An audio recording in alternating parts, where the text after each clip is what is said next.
This is a video about why I'm giving up the Max form factor for the regular Pro. There are a few downsides to downsizing, but today I want to go over why it doesn't feel like a downgrade. Ultra quickly, if you haven't heard about my AI and I course bundle, I put it together to help you prepare for a future where AI is taking more and more jobs. If you're paying attention to the AI space, you know that people like Peter Thiel are saying that AI is going to be hugely disruptive over the next decade. You've got figures like Elon Musk warning we may have a purpose crisis on our hands. So this course is there to help you prepare for exactly that future. $450 worth of course material for $99 for a very limited time before the price goes up. That's linked up in the description. Now, about the topic of the day. Me being me, I was always going to want a Pro iPhone. And for the last couple of years, I've gone with the Pro Max version. The thing is, this year it wasn't quite as obvious why I might want the Max. I mean, obviously the screen size is gonna be bigger over on the Max. So if I go with the smaller size, video content is obviously gonna be less immersive. If I'm using this as a camera, then the viewfinder is gonna be a little bit smaller. Those are things I actually don't care all that much about. Willing to let those slide. What's a tad more interesting this year is the thermal management. So the larger iPhone Pro, the Max,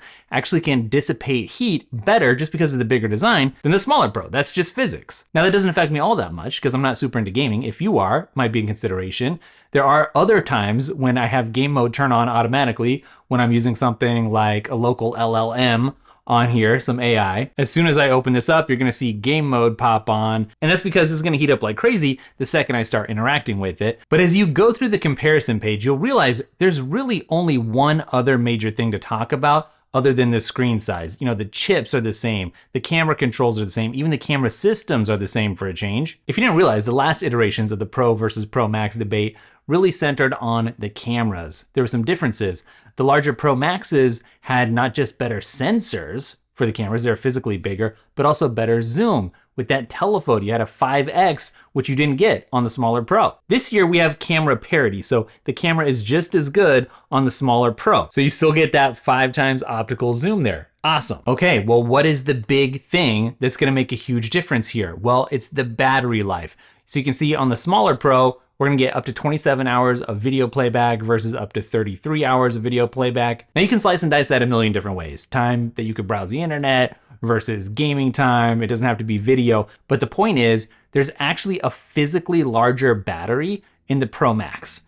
And so it should give you about 4 hours of extra battery life. All right, now that's a legitimate reason to upgrade to the Max version of an iPhone this year, because seriously, who wants to be charging all the time? But let's stick a pin in that. We're gonna come back to it, revisit it, because now we wanna do the math on what are some of the things that you get when you do go with the smaller Pro model over the larger. Is there anything that sort of equals addition by subtraction by going with the smaller size? What else do you get? Well, yes, as it turns out, the smaller Pro weighs less. That may seem obvious, but you shave off about an ounce. In the real world, that's like the difference of a slice of bread or a pencil. Not a huge thing. But if you're the kind of person who likes to add on a bulky case, I'm obviously not.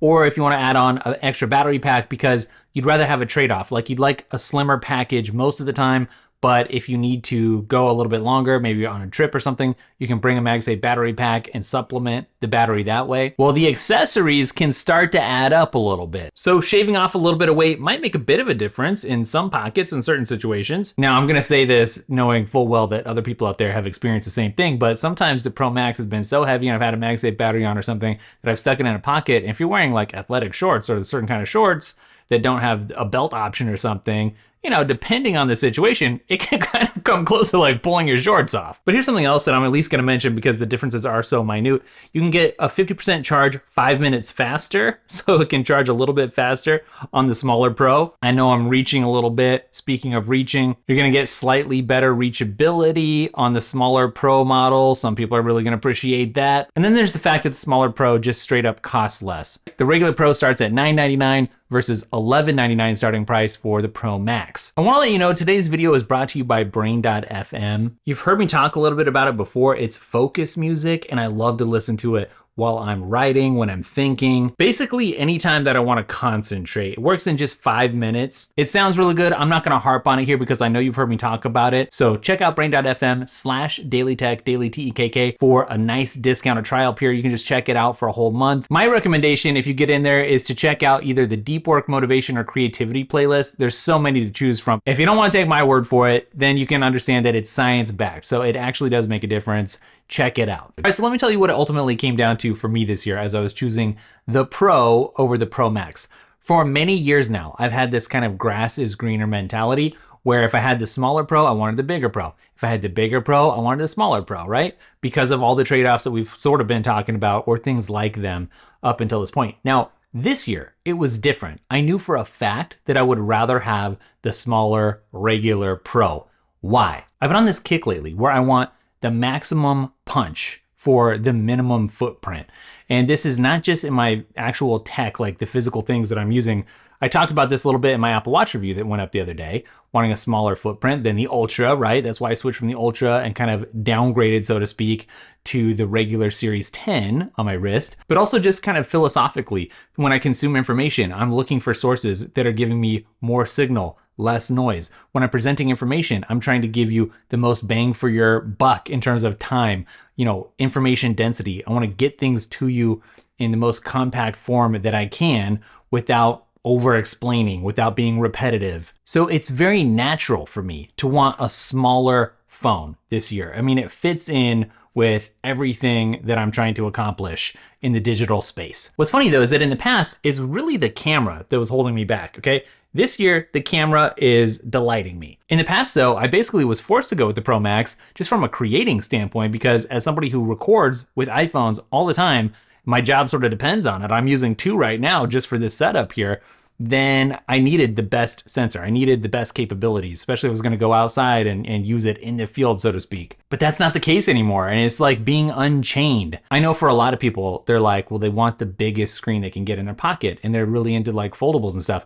Now, foldable might be a different thing. If you get a smaller, thinner, lighter screen in your pocket that folded out but didn't take up so much space, I actually might prefer that. But what's kind of interesting is I feel like I've mitigated the battery thing quite a bit because instead of relying on just having a physically larger battery in the iPhone itself, I find that I'm driving throughout a lot of the day and I'll just plug it in while I'm going to the store or I have to get some coffee or something. And those little charges in between get me through the whole day and it's really no problem. The only time it really affects me is if I'm traveling. Especially if I'm traveling to an event or something where I know I'm gonna need to film on top of normal usage. Okay, for those situations, then I have to supplement with an external battery pack, which is less than 98% of the time, right? Very small percentage of my actual day do I need that. So there you go. For the first time in a long time, I got the phone that I liked the actual size of the best, and I don't have any grass is greener on the other side sort of regrets this year. So far, I know it's only a couple weeks into it, so I'll do an update later on.